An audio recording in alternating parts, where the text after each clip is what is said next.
ಸ್ನೇಹಿತರೆ, ಮೀಡಿಯಾ ಮಾಸ್ಟರ್ಸ್ಗೆ ಸ್ವಾಗತ ಸುಸ್ವಾಗತ. ಗೆಳೆಯರೆ, ಪೆಹಲ್ಗಾಂವ್ ದಾಳಿಯ ನಂತರ ಭಾರತ ಪಾಕಿಸ್ತಾನದ ವಿರುದ್ಧ ಆಪರೇಷನ್ ಸಿಂಧೂರ್ ಮಾಡ್ತಲ್ಲ, ಆಗ ಒಂದ್ ಕಡೆ ಸೇನಾ ಕಾರ್ಯಾಚರಣೆಯನ್ನು ಮಾಡ್ತು, ಮತ್ತೊಂದು ಕಡೆ ಪಾಕಿಸ್ತಾನದ ಜೊತೆಗಿನ ಸಿಂಧೂ ನದಿ ನೀರಿನ ಒಪ್ಪಂದವನ್ನ ರದ್ದು ಮಾಡ್ಕೊಂಡು ಜಲಯುದ್ಧವನ್ನು ಕೂಡ ಶುರು ಮಾಡ್ತು. ಭಾರತದ ಈ ನೀರಿನ ಹೊಡೆತ ಇದೆಯಲ್ಲ, ಅದನ್ನು ತಡ್ಕೊಳ್ಳೋದಕ್ಕೆ ಸಾಧ್ಯವಾಗದೆ ಪಾಕಿಸ್ತಾನ ಬಾಯ್ ಬಡ್ಕೋತಾ ಇದೆ.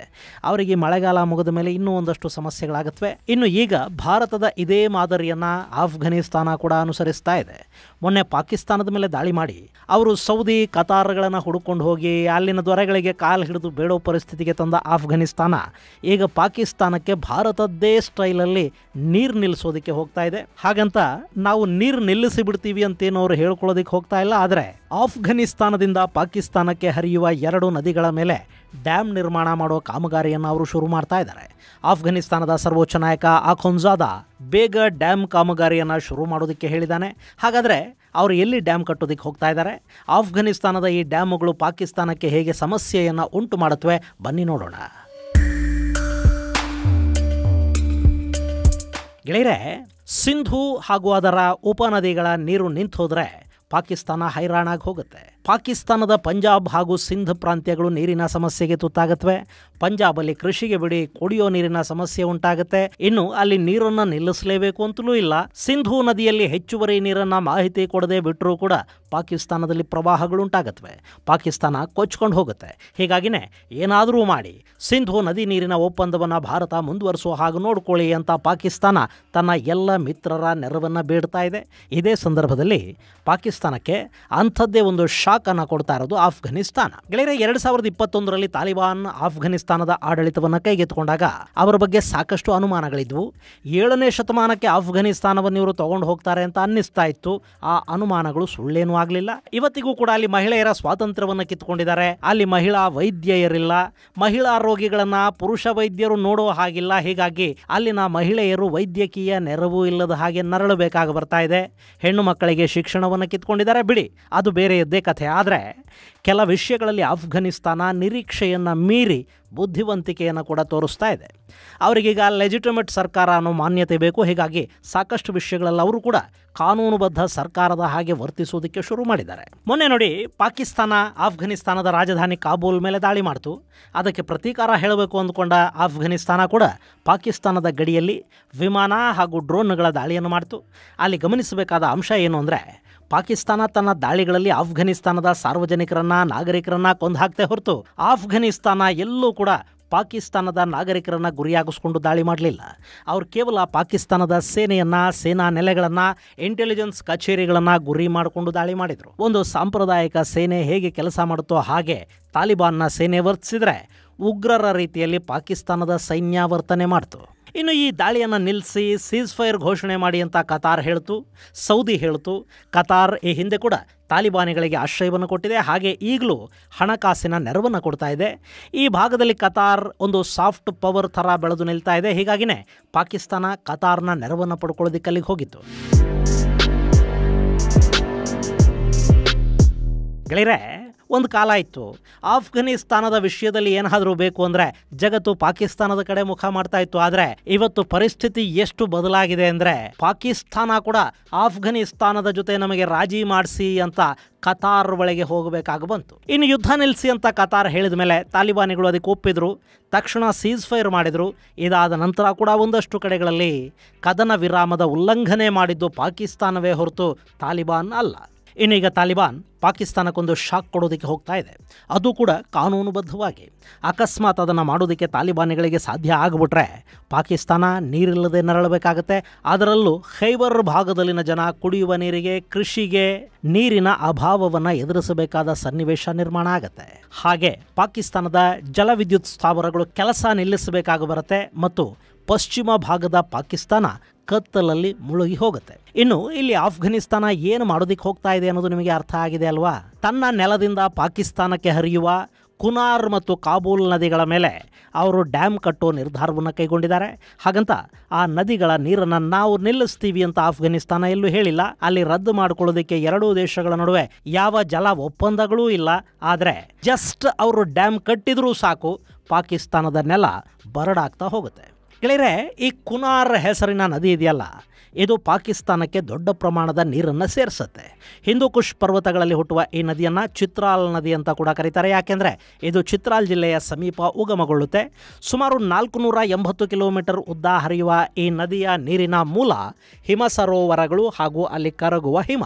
ಇನ್ನು ಈ ಚಿತ್ರಾಲ್ ಅಥವಾ ಕುನಾರ್ ನದಿ ಆಫ್ಘನಿಸ್ತಾನದ ಕುನಾರ್, ನಾನ್ಗರ್ಹಾರ್ಗಳಲ್ಲಿ ಹರಿತಾ ಪಾಕಿಸ್ತಾನದ ಗಡಿ ದಾಟಿ ಖೈಬರ್ ಪಖ್ತೂನ್ಖ್ವಾಗೆ ಬರುತ್ತೆ. ಜಲಾಲಾಬಾದ್ ಸಮೀಪಕ್ಕೆ ಬರ್ತಿದ್ದಂತೆ ಅಲ್ಲಿ ಕಾಬೂಲ್ ನದಿಯಲ್ಲಿ ಇದು ಲೀನ ಆಗುತ್ತೆ. ಹೀಗೆ ಕುನಾರ್ನಿಂದ ಖೈಬರ್ವರೆಗೆ ಈ ನದಿ ತನ್ನ ಒಟ್ಟು ಹರಿವಿನ 80% ಆಫ್ಘನಿಸ್ತಾನದಲ್ಲಿ ಹರಿಯುತ್ತೆ. ಇನ್ನುಳಿದ 20% ಪಾಕಿಸ್ತಾನದಲ್ಲಿ ಹರಿದು ಆನಂತರ ಕುಭಾ ಅಥವಾ ಕಾಬೂಲ್ ನದಿಯಲ್ಲಿ ಇದು ಲೀನ ಆಗುತ್ತೆ. ಈಗ ಈ ನದಿಯ ಮೇಲೆ ಆಫ್ಘನಿಸ್ತಾನ ಒಂದು ಡ್ಯಾಮನ್ನು ನಿರ್ಮಾಣ ಮಾಡಿದರೆ ಇಲ್ಲಿಂದ ಖೈಬರ್ಗೆ ಹರಿಯುವ ನೀರಿನ ಪ್ರಮಾಣ ದೊಡ್ಡ ಮಟ್ಟದಲ್ಲಿ ಕಡಿಮೆ ಆಗುತ್ತೆ. ಹಾಗೆ ಕಾಬೂಲ್ ನದಿಗೆ ಬರುವ ನೀರು ಕಡಿಮೆ ಆದರೆ ಪಾಕಿಸ್ತಾನದ ಖೈಬರ್ ಮತ್ತು ಪಂಜಾಬ್ ಪ್ರಾಂತ್ಯಗಳು ಸಮಸ್ಯೆಗೆ ಈಡಾಗುತ್ತವೆ. ಗೆಳೆಯರೆ, ಇಲ್ಲಿ ಕಾಬೂಲ್ ನದಿ ಬಗ್ಗೆ ಕೂಡ ನೀವು ಸ್ವಲ್ಪ ತಿಳ್ಕೋಬೇಕು. ಒಂದು ಕಾಲಕ್ಕೆ ಅಶ್ವಗಣ ಅಂತ ಕರೆಸಿಕೊಳ್ತಾ ಇದ್ದ, ಈಗ ಆಫ್ಘನ್ ಆಗಿ ಬದಲಾಗಿರುವ ಆಫ್ಘನಿಸ್ತಾನದಲ್ಲಿ ಪೂರ್ವ ಭಾಗದ ಪ್ರಮುಖ ನದಿ ಈ ಕುಭಾ ಅಥವಾ ಕಾಬೂಲ್ ನದಿ. ಹಿಂದೂಕುಷ್ ಪರ್ವತಗಳ ಸಂಗ್ಲಕ್ ಶ್ರೇಣಿಯಲ್ಲಿ ಉಗಮವಾಗುವ ಈ ಕಾಬೂಲ್ ನದಿ ಸುಮಾರು 700 ಕಿಲೋಮೀಟರ್ ಉದ್ದ ಹರಿಯುತ್ತೆ. ಅದರಲ್ಲಿ 560 ಕಿಲೋಮೀಟರ್ಗಳಷ್ಟು ಆಫ್ಘನಿಸ್ತಾನದಲ್ಲಿ ಹರಿದು ಆನಂತರ ಪಾಕಿಸ್ತಾನವನ್ನು ಪ್ರವೇಶ ಮಾಡುತ್ತೆ. ಜಲಾಲಾಬಾದ್ ಬಳಿ ಇದಕ್ಕೆ ಕುನಾರ್ ನದಿಯ ನೀರು ಸೇರೋದ್ರಿಂದ ಅಲ್ಲಿ ಇದರ ಗಾತ್ರ ಮತ್ತಷ್ಟು ಹಿರಿದಾಗುತ್ತೆ. ಆನಂತರ ಪಾಕಿಸ್ತಾನದ ಅಟಕ್ ಬಳಿ ಸಿಂಧೂ ನದಿಯನ್ನು ಈ ಕಾಬೂಲ್ ನದಿ ಸೇರಿಕೊಳ್ಳುತ್ತೆ. ಕಾಬೂಲ್ ನದಿಯ ನೀರು ಪಾಕಿಸ್ತಾನದ ಖೈಬರ್ ಮತ್ತು ಪಂಜಾಬ್ ಪ್ರಾಂತ್ಯಗಳನ್ನು ಹಸಿರಾಗಿಸ್ತಾ ಇದೆ. ಈಗ ಆಫ್ಘನಿಸ್ತಾನ ಈ ನದಿಗಳ ನೀರನ್ನು ಸಂಪೂರ್ಣವಾಗಿ ಬಳಸ್ಕೊಳ್ಳೋದಕ್ಕೆ ಸಾಧ್ಯವಾಗುವ ಹಾಗೆ ಕುನಾರ್ ಹಾಗೂ ಕಾಬೂಲ್ ನದಿಗಳ ಮೇಲೆ ಡ್ಯಾಮ್ಗಳನ್ನು ನಿರ್ಮಾಣ ಮಾಡೋ ಯೋಜನೆಯನ್ನು ರೂಪಿಸಿದೆ. ಇಲ್ಲಿ ಕೂಡ ನಾವು ಯಾವ ವಿದೇಶಿ ಕಂಪನಿಗಳಿಗೂ ಡ್ಯಾಮ್ ನಿರ್ಮಾಣ ಮಾಡೋದಕ್ಕೆ ಅವಕಾಶವನ್ನು ಕೊಡೋದಿಲ್ಲ, ನಮ್ಮದೇ ಆಫ್ಘನರಿಗೆ ಕೆಲಸ ಕೊಡ್ತೀವಿ ಅಂತ ಅಲ್ಲಿನ ತಾಲಿಬಾನ್ ಆಡಳಿತ ಹೇಳ್ತಾ ಇದೆ. ಗೆಳೆಯರೆ, ಸದ್ಯಕ್ಕೆ ಏಷ್ಯಾದಲ್ಲಿ ದೊಡ್ಡ ಡ್ಯಾಮುಗಳ ನಿರ್ಮಾಣ ಅಂದರೆ 2 ದೇಶಗಳು ಮುಂದೆ ಬರುತ್ತವೆ. ಒಂದು ಚೈನಾ, ಇನ್ನೊಂದು ಭಾರತ. ಚೈನಾಗೆ ಕಾಮಗಾರಿಯನ್ನು ಕೊಡೋದಕ್ಕೆ ನಾನಾ ಕಾರಣಗಳಿಂದ ಆಫ್ಘನಿಸ್ತಾನ ಸಿದ್ಧ ಇಲ್ಲ.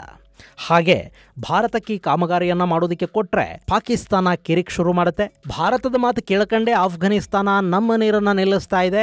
ಭಾರತ ಈಗಾಗಲೇ ಸಿಂಧೂ ನದಿಯ ನೀರನ್ನು ನಿಲ್ಲಿಸಿದೆ. ಈಗ ಆಫ್ಘನಿಸ್ತಾನದ ಮೂಲಕ ಕೂಡ ನಮ್ಮನ್ನು ಸಮಸ್ಯೆಗೆ ಸಿಲುಕಿಸೋ ಪ್ರಯತ್ನವನ್ನು ಮಾಡ್ತಾ ಇದೆ. ಇಂಥ ಮಾತುಗಳನ್ನು ಪಾಕಿಸ್ತಾನ ಶುರು ಮಾಡುತ್ತೆ. ಮತ್ತು ಇಲ್ಲಿ ಇಸ್ಲಾಂ ಬ್ರದರ್ಹುಡ್ಡನ್ನು ತಗೊಂಡು ಬಂದು ಇನ್ಫ್ಲೂಯೆನ್ಸ್ ಮಾಡಿಸೋದಕ್ಕೆ ಕೂಡ ಪಾಕಿಗಳು ಶುರು ಮಾಡ್ತಾರೆ. ಅದ್ಯಾವುದು ಬೇಡ ಅನ್ನೋ ಕಾರಣಕ್ಕೆ ಈ ಡ್ಯಾಮನ್ನು ನಾವೇ ಕಟ್ಕೊಳ್ತೀವಿ ಅಂತ ತಾಲಿಬಾನ್ ಹೇಳ್ತಾ ಇದೆ. ಅದಕ್ಕೆ ಬೇರೆ ಯಾವುದಾದರೂ ದೇಶದ ಇಂಜಿನಿಯರಿಂಗ್ ಸಪೋರ್ಟನ್ನು ಅವ್ರು ಪಡ್ಕೋಬಹುದು. ಆ ಕೆಲಸವನ್ನು ಭಾರತವೇ ಮಾಡಲೂಬಹುದು. ಆದರೆ ಡ್ಯಾಮ್ ನಿರ್ಮಾಣವನ್ನು ಆಫ್ಘನ್ ಕಂಪನಿಗಳೇ ಮಾಡುತ್ತವೆ. ಇನ್ನು ಇಲ್ಲಿ ಗಮನಿಸಬೇಕಾದ ಅಂಶ ಅಂದರೆ ಆಫ್ಘನಿಸ್ತಾನ ಹಾಗೂ ಪಾಕಿಸ್ತಾನಗಳ ನಡುವೆ ನೀರು ಹಂಚಿಕೆಗೆ ಸಂಬಂಧಪಟ್ಟ ಹಾಗೆ ಯಾವುದೇ ಅಧಿಕೃತ ಒಪ್ಪಂದವೂ ಇಲ್ಲ. ಇಲ್ಲಿ ಆಫ್ಘನಿಸ್ತಾನ ಇದುವರೆಗೆ ಆ ನದಿಗಳ ಮೇಲೆ ಡ್ಯಾಮ್ಗಳನ್ನು ನಿರ್ಮಾಣ ಮಾಡಿ ಅದರ ನೀರನ್ನು ತಾನು ಬಳಸ್ಕೊಳ್ಳೋ ಪ್ರಯತ್ನವನ್ನು ದೊಡ್ಡ ಪ್ರಮಾಣದಲ್ಲಿ ಮಾಡಿರಲಿಲ್ಲ. ಹೀಗಾಗಿ ಅಷ್ಟೂ ನೀರನ್ನು ಸುಖವಾಗಿ ಪಾಕಿಸ್ತಾನ ಬಳಕೆ ಮಾಡ್ತಾ ಇತ್ತು. ಈಗ ಆಫ್ಘನರು ಅದಕ್ಕೂ ಕೊಕ್ಕೆ ಹಾಕೋದಕ್ಕೆ ಹೋಗ್ತಾ ಇದ್ದಾರೆ. ಅಲ್ಲಿ ಡ್ಯಾಮ್ ನಿರ್ಮಾಣ ಮಾಡಿ ಆ ನದಿಗಳ ನೀರನ್ನು ಆಫ್ಘನಿಸ್ತಾನದಲ್ಲಿ ಕೃಷಿಗೆ ಹಾಗೂ ವಿದ್ಯುತ್ ತಯಾರಿಕೆಗೆ ಬಳಕೆ ಮಾಡುವ ಉದ್ದೇಶವನ್ನು ತಾಲಿಬಾನ್ ಹೊಂದಿದೆ. ಹಾಗೆ ಜಗತ್ತಿನ ಬೇರೆ ಬೇರೆ ದೇಶಗಳಲ್ಲಿನ ಅಧಿಕೃತ ಸರ್ಕಾರಗಳ ಹಾಗೆ ನಾವು ಕೂಡ ನಮ್ಮ ಜನರ ಹಿತಾಸಕ್ತಿಗಳನ್ನು ಕಾಪಾಡೋದಕ್ಕೆ, ಅವರಿಗೆ ಬೇಕಾದ ಇನ್ಫ್ರಾಸ್ಟ್ರಕ್ಚರನ್ನು ಒದಗಿಸೋದಕ್ಕೆ ಕೆಲಸ ಮಾಡ್ತಾ ಇದ್ದೀವಿ ಅನ್ನೋದನ್ನು ಅವರು ಜಗತ್ತಿಗೆ ತೋರಿಸಬೇಕಾಗಿದೆ. ಹೀಗಾಗಿ ಆದಷ್ಟು ಬೇಗ ಡ್ಯಾಮ್ ನಿರ್ಮಾಣ ಕಾಮಗಾರಿಯನ್ನು ಆರಂಭ ಮಾಡಿ ಅಂತ ಸರ್ವೋಚ್ಚ ನಾಯಕ ಅಖುಂಜಾದಾನ ಆದೇಶ ಆಗಿದೆ. ಇನ್ನು ಆಫ್ಘನಿಸ್ತಾನದ ಈ ನಿರ್ಧಾರದಿಂದ ಪಾಕಿಸ್ತಾನಕ್ಕಾಗೋ ಸಮಸ್ಯೆಗಳೇನು? ಗೆಳೆಯರ, ಕಾಬೂಲ್ ನದಿ ಪಾಕಿಸ್ತಾನದಲ್ಲಿ ಹರಿಯುವ ಸಿಂಧೂ ನದಿಗೆ 10ರಿಂದ 15% ನೀರನ್ನು ಕೊಡುತ್ತೆ. ಪಾಕಿಸ್ತಾನದ ಒಟ್ಟು ಜಲಾನಯನದ ಪೈಕಿ 20% ಈ ನದಿಗಳ ನೀರಿನ ಮೇಲೆ ಆಧಾರಪಟ್ಟಿದೆ. ಸೊ ಕುನಾರ್ ಹಾಗೂ ಕಾಬೂಲ್ ನದಿಗಳ ಮೇಲೆ ಡ್ಯಾಮ್ ನಿರ್ಮಾಣ ಆದರೆ ಪಾಕಿಸ್ತಾನದ ಖೈಬರ್ ಪಖ್ತೂನ್ವಾ ಮತ್ತು ಪಂಜಾಬ್ನ ರೈತರಿಗೆ ನೀರಿನ ಸಮಸ್ಯೆ ಉಂಟಾಗುತ್ತೆ. ಅಲ್ಲಿ ಕುಡಿಯುವ ನೀರಿಗೆ ಕೂಡ ಕೊರತೆ ಉಂಟಾಗಿ ಬರ ಪರಿಸ್ಥಿತಿ ನಿರ್ಮಾಣ ಆಗೋ ಸಾಧ್ಯತೆ ಇರುತ್ತೆ. ಇದು ಪಾಕಿಸ್ತಾನದಲ್ಲಿ ಕೃಷಿ ಉತ್ಪಾದನೆಯನ್ನು ಕಡಿಮೆ ಮಾಡುತ್ತೆ. ಆಹಾರ ಭದ್ರತೆ ಮತ್ತು ಆರ್ಥಿಕತೆಗೆ ಇದು ಧಕ್ಕೆಯನ್ನು ತರುತ್ತೆ. ಹಾಗೆ ವಿದ್ಯುತ್ ಉತ್ಪಾದನೆಯಲ್ಲಿ ಕೂಡ ಸಮಸ್ಯೆಗಳನ್ನುಂಟು ಮಾಡುತ್ತೆ. ಜೊತೆಗೆ ಮತ್ಸ್ಯೋದ್ಯಮವನ್ನು ಕೂಡ ಇದು ನಷ್ಟಕ್ಕೀಡು ಮಾಡುತ್ತೆ. ಇಲ್ಲಿ ಒಂದು ಕಡೆ ಭಾರತ ಸಿಂಧೂ ನದಿ ನೀರಿನ ಒಪ್ಪಂದವನ್ನೇ ಅಮಾನತ್ತಿನಲ್ಲಿಟ್ಟಿರುವಾಗ ಆಫ್ಘನಿಸ್ತಾನ ಕೂಡ ಭಾರತದ ರೀತಿಯಲ್ಲೇ ಜಲಯುದ್ಧ ಘೋಷಣೆ ಮಾಡ್ತಾ ಇರೋದು ಪಾಕಿಸ್ತಾನವನ್ನು ಇಕ್ಕಟ್ಟಿಗೆ ಸಿಲುಕಿಸ್ತಾ ಇದೆ. ಇನ್ನು ಈ ಯೋಜನೆ ಕೂಡ ಇವತ್ತು ನಾಳೆಯಲ್ಲಿ ಮುಗಿದು ಹೋಗೋ ಥರದ್ದೇನಲ್ಲ. ಡ್ಯಾಮ್ ನಿರ್ಮಾಣ ಆಗಬೇಕು ಅಂದರೆ ಇನ್ನೂ 5-6 ವರ್ಷಗಳ ಕಾಲ ಬೇಕಾಗಬಹುದು. ಜೊತೆಗೆ ಭಾರಿ ಪ್ರಮಾಣದ ಹಣಕಾಸಿನ ಅಗತ್ಯ ಕೂಡ ಅಲ್ಲಿರುತ್ತೆ. ಈ ವಿಷಯದಲ್ಲಿ ಭಾರತ ಕೂಡ ತಾಲಿಬಾನ್ಗೆ ಸಹಾಯ ಮಾಡೋ ಸಾಧ್ಯತೆ ಇದೆ. ಇದು ಗೆಳೆಯರೆ ಪಾಕಿಸ್ತಾನದ ವಿರುದ್ಧ ಆಫ್ಘನಿಸ್ತಾನ ಸಾರ್ತಾ ಇರುವ ಜಲಯುದ್ಧಕ್ಕೆ ಸಂಬಂಧಪಟ್ಟ ಒಂದಷ್ಟು ಮಾಹಿತಿ. ಮುಂದಿನ ಸಂಚಿಕೆಯಲ್ಲಿ ಮತ್ತಷ್ಟು ವಿಶೇಷಗಳ ಜೊತೆ ಮತ್ತೆ ಭೇಟಿಯಾಗೋಣ. ಅಲ್ಲಿವರೆಗೆ ಜೈ ಹಿಂದ್, ಜೈ ಕರ್ನಾಟಕ.